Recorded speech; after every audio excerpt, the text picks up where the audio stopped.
जय हिंद प्यारे बच्चों, मैं अंकुश तोमर आपका वाईफाई एग्ज़ाम में स्वागत करता हूं। यह आपकी लूसेंट के फिज़िक्स की कंसेप्चुअल क्वेश्चंस की क्लास है, जिसमें हम आज लास्ट के 11th के 3 चैप्टर्स बचते हैं। वाइब्रेशन ऑफ स्ट्रिंग्स, तनी डोरी में तनाव या डोरियों के कंपन, और हमारा जो म्यूजिकल इंस्ट्रूमेंट है और डोपलर प्रभाव है। 3 चैप्टर है, उनके हम क्वेश्चंस को यहाँ करने वाले हैं। तो भाई इस क्लास में यही क्वेश्चन हम करेंगे। तो भाई जो बच्चे नए हैं वो चैनल को सब्सक्राइब कर दें और शेयर ज़रूर करें। स्टार्ट करते हैं ज़्यादा समय ना लेते हुए क्वेश्चंस को। देखिए, पहले हमारे जो क्वेश्चन हैं, चैप्टर नंबर हमारा है 27, डोरियों के कंपन। 27 में क्या है? डोरियों के कंपन हैं और vibration of string. Chapter number 27 को स्टार्ट करते हैं। पहला क्वेश्चन आपको गिवन है।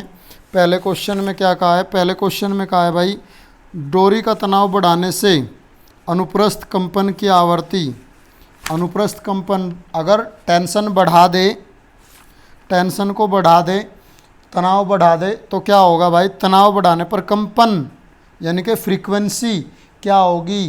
फ्रीक्वेंसी बढ़ जाएगी। ऑप्शन आ जाएगा ए। फ्रीक्वेंसी क्या होगी? इंक्रीज हो जाती है। फ्रीक्वेंसी इंक्रीज हो जाती है, क्योंकि फ्रीक्वेंसी जो है ना डायरेक्टली प्रोपोर्शनल है टेंशन तनाव के स्क्वायर रूट के। ठीक है। नेक्स्ट क्वेश्चन दिया हुआ है, एक तनी हुई डोरी में लूपों की संख्या दी हुई है P और तनाव है T। तनाव क्या है? तनाव है T।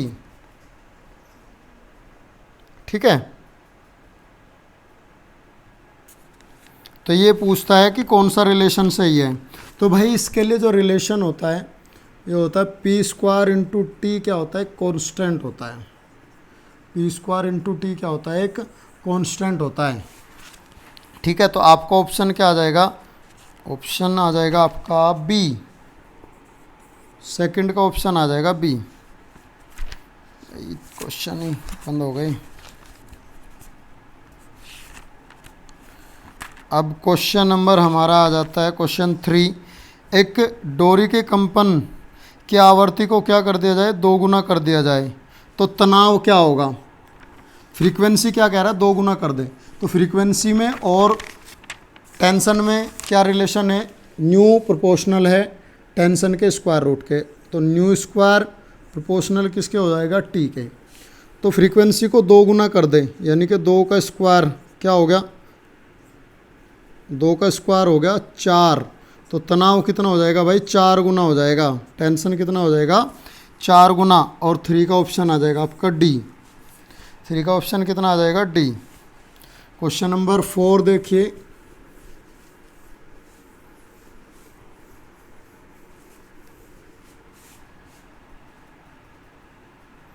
स्वरमापी के तार की लंबाई बढ़ाने से उसकी आवृत्ति। भाई अगर लंबाई बढ़ा दें तो उसकी फ्रीक्वेंसी क्या होगी? ये पूछा है इसने कि भाई लंबाई बढ़ा दे तो फ्रीक्वेंसी क्या होगी। और मैं आपको बता दूं कि जो फ्रीक्वेंसी होती है लेंथ के इन्वर्सली प्रोपोर्शनल होती है। अगर लेंथ बढ़ा दे तो फ्रीक्वेंसी क्या होगी? घट जाएगी। और आपका ऑप्शन आ जाएगा सी। ऑप्शन क्या आ जाएगा? सी, जिसमें क्या कहा है? घटती है। जिसमें क्या कहा है भाई? घटती है। ठीक है। Question number 5। क्वेश्चन नंबर 5 में कहा है कि यदि किसी स्वरमापी के तार की लंबाई को 2 गुनी कर दे, तार की लंबाई क्या कर दे? 2 गुनी कर दे, और तनाव कर दे आधा। तार की लंबाई को 2 गुनी कर दे और तनाव कर दे आधा, तो क्या हो जाएगी उसकी फ्रीक्वेंसी? देखो, लंबाई 2 गुनी करेंगे तो फ्रीक्वेंसी आधी हो जाएगी। क्लियर सी बात है। फ्रीक्वेंसी क्या हो जाएगी? आधी हो जाएगी। अब अगली कंडीशन में कहा है कि तनाव भी आधा कर दिया जाए। अब फ्रीक्वेंसी क्या होती है? डायरेक्टली प्रोपोर्शनल होती है तनाव के। जब तनाव भी आधा हो जाएगा तो फ्रीक्वेंसी भी तो कम होगी। सॉरी, वी लिख दिया मैंने। फ्रीक्वेंसी भी तो कम होगी। तो इससे भी कम हुई, इससे तो सीधा 2 गुना करने पर आधी हो गई। अब इससे क्या किया? रूट कर दिया 1/2। तो कुछ ना कुछ कम हो जाएगा आधे से। और आपका ऑप्शन क्या कहता है? ऑप्शन आपका सेकंड कहता है आधी से कम हो जाएगी। ऑप्शन बी क्या कहता है आपका जो दिखाई दे रहा है कि भाई आधी से कम हो जाएगी, आधी तो यहाँ होगी थी और इसके बाद यहाँ फिर कम होगी, क्योंकि तनाव को क्या कर दिया, आधा कर दिया। तनाव आधा करेंगे तो फ्रीक्वेंसी क्या होगी, रूट के हिसाब से कम होगी। फ्रीक्वेंसी क्या होगी, रूट के हिसाब से कम होगी, तो वो और कम हो जाएगी, यानी कि आधे से कम हो जाएगी। यह आ गया हमारा 5 का बी। नेक्स्ट क्वेश्चन देखिए, क्वेश्चन नंबर 6। ये कह रहा है किसी स्वरमापी के लंबाई को 2 गुनी कर दे और तनाव को क्या कर दे, 4 गुना कर दे। इसी तरह का लंबाई 2 गुना की तो फ्रीक्वेंसी क्या होगी, आधी होगी। साथ ही के साथ तनाव को 4 गुना किया, अब ये आधी हो गई। ये होने के बाद तनाव को क्या किया, न्यू डबल डैश क्या हो जाएगा, तनाव के प्रोपोर्शनल है किसके, 4 गुना कर दिया, तो ये 4 हो गया। और 4 का मतलब क्या हुआ भाई, 4 का मतलब क्या हुआ, ये आ गया रूट से 2 बार। 1 मिनट, ये कितना हो गया, पहली कंडीशन में क्या कहा है इसने, पहली कंडीशन में कहा है लंबाई को 2 गुनी करने पर, लंबाई 2 गुनी कर दे तो फ्रीक्वेंसी आधी हो जाएगी। अब क्या कहा, तनाव को 4 गुना कर दे। अब ये रिलेशन क्या कहता है, रूट टी के 4 गुना करेंगे तो रूट में क्या आ जाएगा 4, ये क्या हो जाएगा 2 गुना, ये क्या हो जाएगी फ्रीक्वेंसी फिर से 2 गुनी हो जाएगी। यानी कि जो न्यू बाई 2 हुई थी वो फिर 2 गुनी हो गई, तो 2 से 2 कट गया, तो न्यू डैश क्या रहेगी, न्यू के इक्वल रह गई। न्यू डैश किसके इक्वल रह गई, न्यू के। और आपका ऑप्शन क्या है, सी अपरिवर्तित रहेगी। क्या रही, अनचेंज रह गई ना भाई। पहले लंबाई की वजह से आधी हुई और तनाव की वजह से फिर से 2 गुनी हो गई, तो आधी और 2 गुनी 2 से 2 कट गया, तो कितना हो गया, अनचेंज रही, वो न्यू की न्यू ही रह गई। क्वेश्चन नंबर 7 देखिए,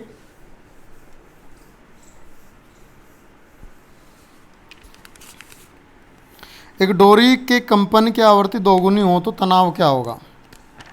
देखो न्यू प्रोपोर्शनल है रूट टी के, ठीक है, या क्वेश्चन नंबर 7 है, मैं इसे ये कह सकता हूँ, अब तक मैंने nu 1 upon nu 2 equals to root T1 upon T2, या T1 अपॉन T2 स्क्वायर कर दे दोनों तरफ का, तो ये क्या होगा, new 1 square upon nu 2 square.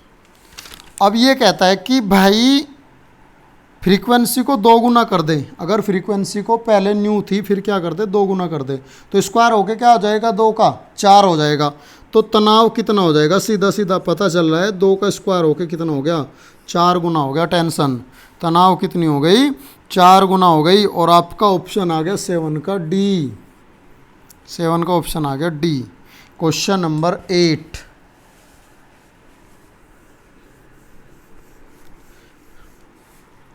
Question number 8 में क्या कहा है, क्वेश्चन नंबर 8 में कहता है भाई एक तार का सेकंड ओवरटोन वाइब्रेट कर रहा है। देखो फर्स्ट तो क्या होता है, ये तो पहला है,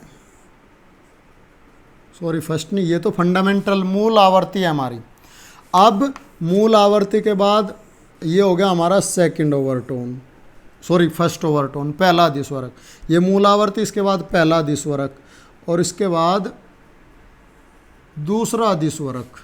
तो इसमें कहता है देखो ये बना एंटीनोड, एंटीनोड, एंटीनोड को बोलते हैं हम प्रस्पंद, ये बना नोड, ये नोड, ये नोड और ये नोड, नोड को बोलते हैं हम निस्पंद। तो इसमें देखो जब सेकंड ओवरटोन बनता है 1 2 3 4, तो 4 तो क्या बने, 4 बने नोड निस्पंद, जबकि 1 2 3 3 बने प्रस्पंद, 3 क्या बने हमारे प्रस्पंद। ये तो नोड्स हुए, ये तो नोड्स होते हैं, और ये क्या होते हैं भाई, एंटी नोड्स। नोड्स जहाँ इंटेंसिटी मिनिमम और एंटी नोड जहाँ इंटेंसिटी मैक्सिमम, ठीक है। तो ये क्या बनते हैं, इसमें 4 नोड और 3 एंटी नोड, और ऑप्शन आ गया आपका सी, 8th का क्या आ गया, सी। क्वेश्चन नंबर 9 देखिए भाई, क्वेश्चन नंबर 9 में कहता है तारों वाले यंत्र के साथ काठ का बोर्ड लगे रहते हैं, ऐसा क्यों किया जाता है, ऐसा क्यों किया जाता है। देखो भाई तार का जो यंत्र रहता है, जैसे आपने स्वर मापी का भी प्रैक्टिकल किया होगा, तो उसके साथ क्या लगा रहता है, काठ का बोर्ड लगा रहता है, लकड़ी का, काठ होता है लकड़ी। वो ऐसा क्यों रहता है भाई, वो क्या करता है, उसकी इंटेंसिटी को बढ़ा देता है, तीव्रता को बढ़ा देता है, इंटेंसिटी को क्या करता है, बढ़ा देता है। तो ऑप्शन क्या आ गया आपका 9th का सी। अब क्वेश्चन नंबर 10, डोरियो में जो हमारे सन्नादी होते हैं, जो हार्मोनिक्स बनते हैं, जो हार्मोनिक्स बनते हैं, उनकी आवृत्ति ν1 रेशियो ν2 रेशियो ν3 कहाँ तक होती है, ये 1:2:3 इसी तरह होती है। तो 1:2:3 के अनुपात में होती है उनकी आवृत्ति। तो 10 का ऑप्शन आ जाएगा भाई आपका सी। 10 का क्या आ गया, ऑप्शन सी। अब यहाँ जो है हमारे चैप्टर नंबर 27 के क्वेश्चन हो जाते हैं। अब चलते हैं हम chapter number 28, Doppler effect. Chapter number 28 क्या है, डोपलर इफेक्ट है आपका। वो क्वेश्चन स्टार्ट करता है।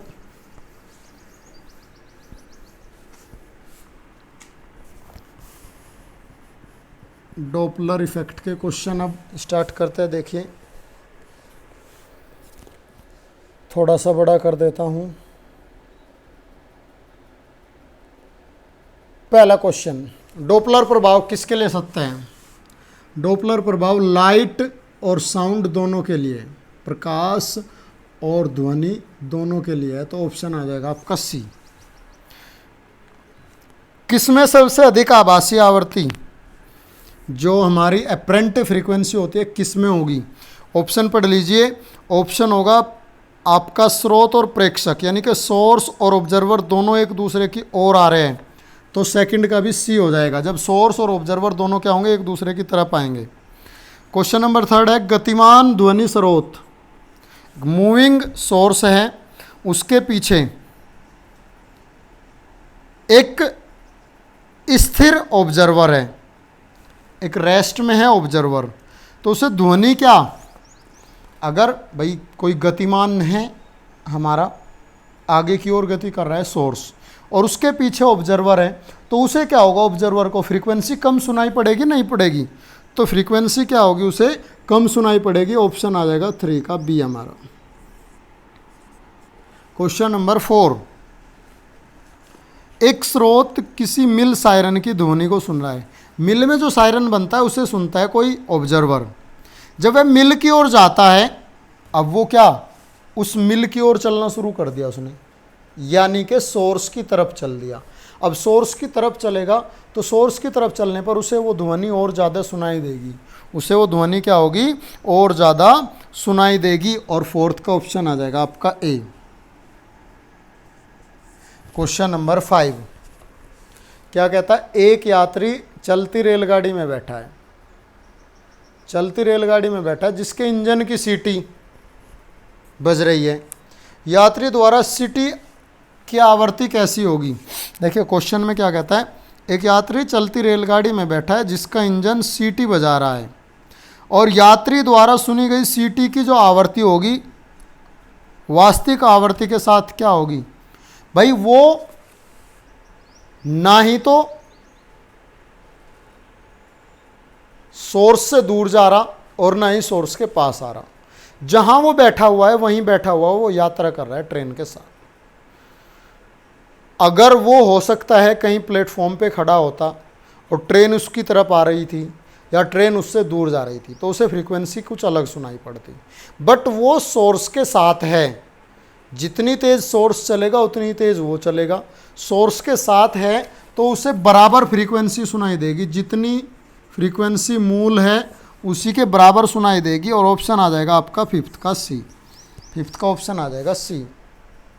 क्वेश्चन नंबर 6 देखिए भाई, क्वेश्चन नंबर 6, जब श्रोता स्थिर स्रोत से दूर जा रहा होता है, सोर्स स्रोत हो गया, ये तो फिक्स है, और इधर ऑब्जर्वर है, श्रोता है, क्या है, ऑब्जर्वर। ये क्या है, दूर जा रहा है सोर्स से, ये फिक्स है, इससे दूर जा रहा है। अब दूर जाने पर क्या होगा भाई, दूर जाने पर जो इसे फ्रीक्वेंसी सुनाई देगी वो तो कम सुनाई देगी ना। आवर्ती क्या होगी, आभासी आवर्ती क्या हो जाएगी, कम हो जाएगी। और सिक्स्थ का आंसर आपका आ जाएगा बी। क्वेश्चन नंबर 6 का क्या आ जाएगा आंसर, बी। क्वेश्चन नंबर 7, ध्वनि तरंग उत्पन्न करने वाला एक सोर्स, देखो ये तो क्या है, सोर्स है और ये ऑब्जर्वर है। ध्वनि की चाल स्पीड ऑफ साउंड v है और speed of source sorry observer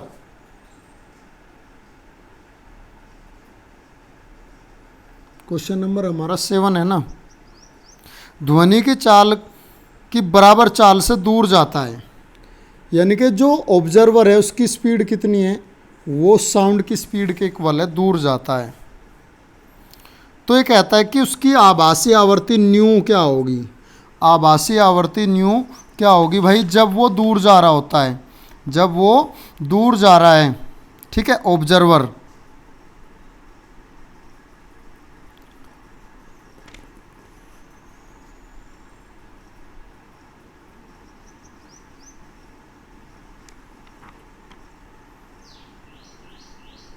तो देखिए जब ऑब्जर्वर दूर जाएगा तो क्या होगा, देखिए क्वेश्चन में उल्टा पड़ा गया। क्वेश्चन में क्या कहा है, क्वेश्चन में कहा है कि ये दूर जा रहा है, जो सोर्स है ना ये दूर जा रहा है, किस चाल से, साउंड की स्पीड से। किसकी चाल से, सोर्स जा रहा है दूर, अवे, किससे, ऑब्जर्वर, स्रोत से, प्रेक्षक से। तो किस चाल से, साउंड की स्पीड v से। क्वेश्चन को ध्यान से पढ़े एक बार। तो क्या कहता है, ध्वनि तरंग उत्पन्न करने वाला एक सोर्स स्थिर प्रेक्षक से, ये क्या है, फिक्स है, ये नहीं बदल रहा, इससे ध्वनि की चाल से दूर जाता है। तो दूर जाने पर जो फ्रीक्वेंसी होती है ना वो क्या होता है, v upon v plus V S into new. तो देखिए भाई v plus v upon source की कितनी है, v इंटू न्यू। तो क्या हो जाएगा भाई, ये हो जाएगा न्यू बाई 2। तो फ्रीक्वेंसी कितनी रह गई, फ्रीक्वेंसी रह जाती है आधी। और ऑप्शन 7 का आ जाता है आपका ए। 7 का ऑप्शन क्या आ गया, ए, जहां आपकी क्या रह जाती है, फ्रीक्वेंसी आधी रह जाती है। ठीक है, क्वेश्चन नंबर चलते हैं हम 8 पर। क्वेश्चन नंबर 8 में क्या कहा है, एक स्रोत के सापेक्ष गतिशील प्रेक्षक द्वारा सुनी गई आभासी परिवर्तन को क्या कहते हैं। भाई जो ये चेंज होता है ना, साउंड में जो चेंज दिखाई देता है हमें दूर जाने पर, पास आने पर, ये क्या है, ये डोपलर इफेक्ट है, डोपलर प्रभाव है। तो 8th का क्या आ गया आपका, 8th का सी आ गया, डोपलर इफेक्ट, डोपलर प्रभाव। ठीक है, क्वेश्चन नंबर 9, यदि ध्वनि स्रोत एवं प्रेक्षक दोनों ही एक दूसरे के विपरीत दिशा में, सोर्स और ऑब्जर्वर दोनों एक दूसरे से विपरीत दिशा में एक दूसरे से दूर जा रहे हैं, तो आभासी आवर्ती क्या होगी, आभासी आवर्ती क्या होगी, वास्तविक आवर्ती से कम हो जाएगी। आभासी आवर्ती क्या होगी, वास्तविक आवर्ती से कम हो जाएगी, जब दोनों ही सोर्स भी और ऑब्जर्वर भी दोनों क्या एक दूसरे से दूर जा रहे हैं। तो फ्रीक्वेंसी क्या हो जाएगी भाई, ओरिजिनल फ्रीक्वेंसी से कम सुनाई देगी फिर। ठीक है, ऑप्शन आ जाएगा आपका ए। क्वेश्चन नंबर 10 और 11 देखिए। 10, एक इंजन सीटी बजाता हुआ स्टेशन की ओर आ रहा है, प्लेटफॉर्म पर खड़े हुए व्यक्ति को कैसी सुनाई देगी। सीटी बजाता हुआ आ रहा है प्लेटफॉर्म पर व्यक्ति की ओर, तो जब वो व्यक्ति की ओर सीटी बजाता हुआ आता है तो क्या होगा, व्यक्ति की ओर सीटी बजाता हुआ आता है तो उसे फ्रीक्वेंसी, जब वो उसके पास ही आ रहा है तो फ्रीक्वेंसी क्या होगी, उसे बढ़ी हुई सुनाई देगी। और ऑप्शन आ जाएगा 10 का B. Question number 11, question number 11 क्या है आपका, कि प्रकाश संबंधी डॉपलर प्रभाव में जो फ्रीक्वेंसी का फॉर्मूला है वो कहाँ से आया। तो प्रकाश संबंधी जो फ्रीक्वेंसी का फॉर्मूला है वो आया हमारा आइंस्टीन के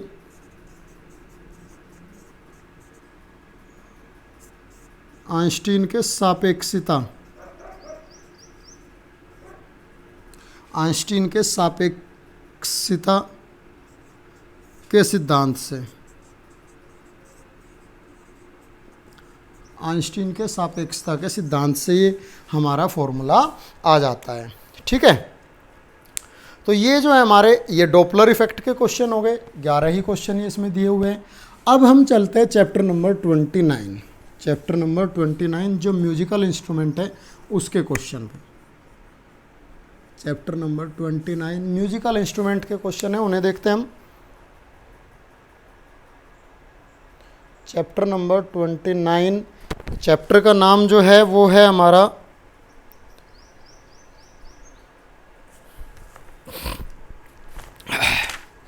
musical sound and ultrasound. Musical sound and ultrasound chapter का नाम है।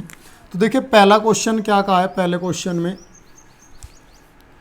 कि भाई ध्वनि का वह गुण जिसमें ध्वनि तेज या मंद सुनाई पड़ती है, ध्वनि का वह गुण जिसमें ध्वनि तेज या मंद सुनाई पड़ती है, प्रबलता, लाउडनेस। भाई लाउडनेस की वजह से ही तो कम या ज़्यादा सुनाई पड़ती है। तो ऑप्शन क्या आ जाएगा, ऑप्शन आ जाएगा फर्स्ट का सी। सेकंड क्वेश्चन है तारत्व, पिच। पिच डायरेक्टली प्रोपोर्शनल होता है फ्रीक्वेंसी के। तारत्व क्या होता है, डायरेक्टली प्रोपोर्शनल होता है आवर्ती के। पिच डायरेक्टली प्रोपोर्शनल होता है हमारा आवर्ती के। तो क्या कहेंगे हम, ऑप्शन आ जाएगा ए, आवर्ती पर निर्भर करता है। जिसकी पिच ज़्यादा होगी यानी कि फ्रीक्वेंसी ज़्यादा होगी उसकी, ठीक है। और पिच ज़्यादा होगी तो फ्रीक्वेंसी क्या होगी, ज़्यादा होगी, डायरेक्टली प्रोपोर्शनल होता है। क्वेश्चन नंबर 3 देखिए। क्वेश्चन नंबर 3 में कहता है कि ध्वनि की प्रबलता, लाउडनेस किस पर डिपेंड करती है। लाउडनेस एम्पलीट्यूड पर डिपेंड करती है। लाउडनेस किस पर डिपेंड करती है भाई, एम्पलीट्यूड, आयाम किस पर डिपेंड करती है, एम्पलीट्यूड पर।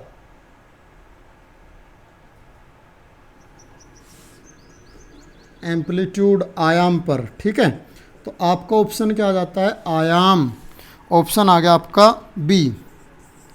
Question number 4। क्वेश्चन नंबर 4 में समान तारत्व यानी कि सेम पिच और सेम इंटेंसिटी की पहचान किसकी वजह से होगी, वो होगी क्वालिटी की वजह से। क्वालिटी क्या होती है, क्वालिटी होती है जो सेम पिच और इंटेंसिटी की साउंड में भी डिफरेंस कर दे। सेम पिच और इंटेंसिटी की साउंड में भी क्या कर दे, डिफरेंशिएट कर दे। तो वो क्या होती है उसकी क्वालिटी, गुणता। तो आपका ऑप्शन आ जाएगा भाई फोर्थ का सी, क्वालिटी, गुणता। फोर्थ का ऑप्शन आ जाएगा C. Question number 5। Question number 5 क्या कहता है, क्वेश्चन नंबर 5 कहता है भाई दो आवर्तियों के अनुपात को, दो स्वरों की आवर्तियों के अनुपात को अंतराल बोलते हैं, ठीक है। अंतराल, दो आवर्तियों के अनुपात को क्या बोलते हैं हम, अंतराल बोलते हैं। म्यूजिकल इंटरवल, ठीक है। तो ऑप्शन आ जाएगा ए, अंतराल मतलब interval. Question number 6।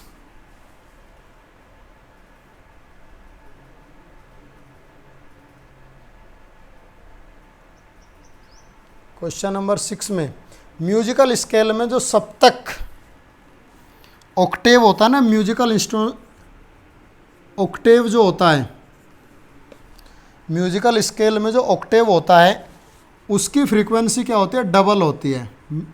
Fundamental frequency की क्या होती है, डबल फ्रीक्वेंसी होती है, दोगुनी होती है। तो 6th का आपका ऑप्शन आ जाएगा बी। क्या होती है भाई, डबल फ्रीक्वेंसी होती है। ऑप्शन आ जाएगा B. Question number 7। Question number 7 में कहा है कि ध्वनि की तीव्रता, इंटेंसिटी आई क्या होता है, एम्पलीट्यूड के स्क्वायर के इक्वल होती है, आयाम के वर्ग के अनुक्रमानुपाती। और ऑप्शन आ जाएगा 7 का सी। क्वेश्चन नंबर 8, ध्वनि की प्रबलता का मात्रक। क्वेश्चन नंबर 8 का है कि लाउडनेस का जो मात्रक होता है वो होता है फोन। लाउडनेस की जो यूनिट होती है वो क्या होती है भाई, फोन। ये याद कर लेना। क्वेश्चन नंबर 9, प्राश्रव्य ध्वनि। प्राश्रव्य ध्वनि मतलब अल्ट्रासाउंड। अल्ट्रासाउंड क्या होती है, ये होती है 20,000 हर्ट्ज से अधिक। 20,000 हर्ट्ज से अधिक की फ्रीक्वेंसी होती है अल्ट्रासाउंड। तो आपका ऑप्शन आ जाएगा 9 का डी। क्वेश्चन नंबर 10, ध्वनि की प्रबलता लाउडनेस, दोबारा से फिर ये क्वेश्चन आ गया साथ, किस पर निर्भर करती है? पहले भी एक क्वेश्चन था, लाउडनेस डिपेंड करता है किस पर? एम्पलीट्यूड पर, आयाम पर, पहले भी बताया था मैं। ऑप्शन आ गया ए। क्वेश्चन नंबर चलते हैं नेक्स्ट 11। फिर से सेम क्वेश्चन रिपीट हो गया, पहले भी एक क्वेश्चन आया था यही कि भाई सेम पिच और इंटेंसिटी, तीव्रता के दो स्वरों के बीच जो भेद करता है वो क्या कहलाता है? हमारा गुणता, क्वालिटी कहलाती है, क्वालिटी। ऑप्शन आ गया आपका सी। क्वेश्चन नंबर 12, सुरीली ध्वनि। क्वेश्चन नंबर 12 में क्या कहा है? सुरीली ध्वनि की क्या होती है? कौन कौन सी होती है सुरीली ध्वनि के लिए पहचान? सुरीली ध्वनि में गुणता भी होगी, क्वालिटी भी होगी, उसमें तारत्व भी होगा, पिच, ठीक है, उसमें तारत्व भी होगा, पिच भी होगा, और उसमें इंटेंसिटी भी होगी। ये कुछ क्वेश्चन ऐसे होते हैं जिनकी लैंग्वेज ही समझ में नहीं आती। तो देखो भाई, जो सुरीली ध्वनि होती है उसके लिए क्वालिटी, तारत्व और तीव्रता तीनों अच्छी होनी चाहिए, सुरीली ध्वनि होगी वो, ठीक है। क्वेश्चन नंबर 13, ध्वनि की तीव्रता के लेवल को, स्तर को व्यक्त करने का मात्रक। ध्वनि की तीव्रता को मापने का जो मात्रक है वो क्या होता है? डेसिबल। डीबी में नापते हैं ध्वनि को। ऑप्शन आ गया ए। 13 का ऑप्शन क्या आ गया? ए हमारा। किस में नापते हैं हम? डीबी में। क्वेश्चन नंबर हमारा 14 है। क्वेश्चन नंबर 14 है कि ध्वनि तरंगों की तीव्रता आयाम के वर्ग के अनुक्रमानुपाती होती है। क्या होता है? आयाम के वर्ग के अनुक्रमानुपाती। और आपका ऑप्शन देख लीजिए क्या हो जाएगा?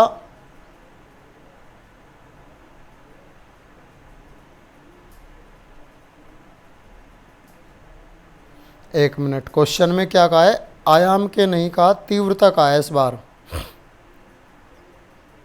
ध्वनि की तीव्रता आवर्ती के वर्ग के समानुपाती होती है, तो इसका भी सेम होगा भाई। आवर्ती वर्ग क्या क्या होते हैं? समानुपाती होते हैं। और 14 का भी क्या आ जाएगा? आपका बी आ जाएगा। क्वेश्चन नंबर हमारा 15 है। क्वेश्चन नंबर 15 में क्या कहा है? सामान्य बातचीत की ध्वनि की तीव्रता, सामान्य बातचीत की जो ध्वनि की तीव्रता होती है ना, वो होती है 17 dB, 17 dB, 70 डेसिबल। और आपका ऑप्शन आ जाता है बी, 70 डेसिबल। ऑप्शन क्या आ जाता है आपका? बी, ठीक है भाई। तो इस तरह ये हमारे जो आज 11th की फिजिक्स के सारे कंसेप्चुअल क्वेश्चन कंप्लीट हो जाते हैं, और बाकी के कल की क्लास में हम 12th का स्टार्ट कर देंगे, ठीक है। तो आज के लिए बस इतना ही बेटा, ये आपके क्वेश्चन कंप्लीट हो जाते हैं। आज के लिए इतना ही, मिलते हैं कल क्लास में। थैंक यू वेरी मच, जय हिंद सभी को।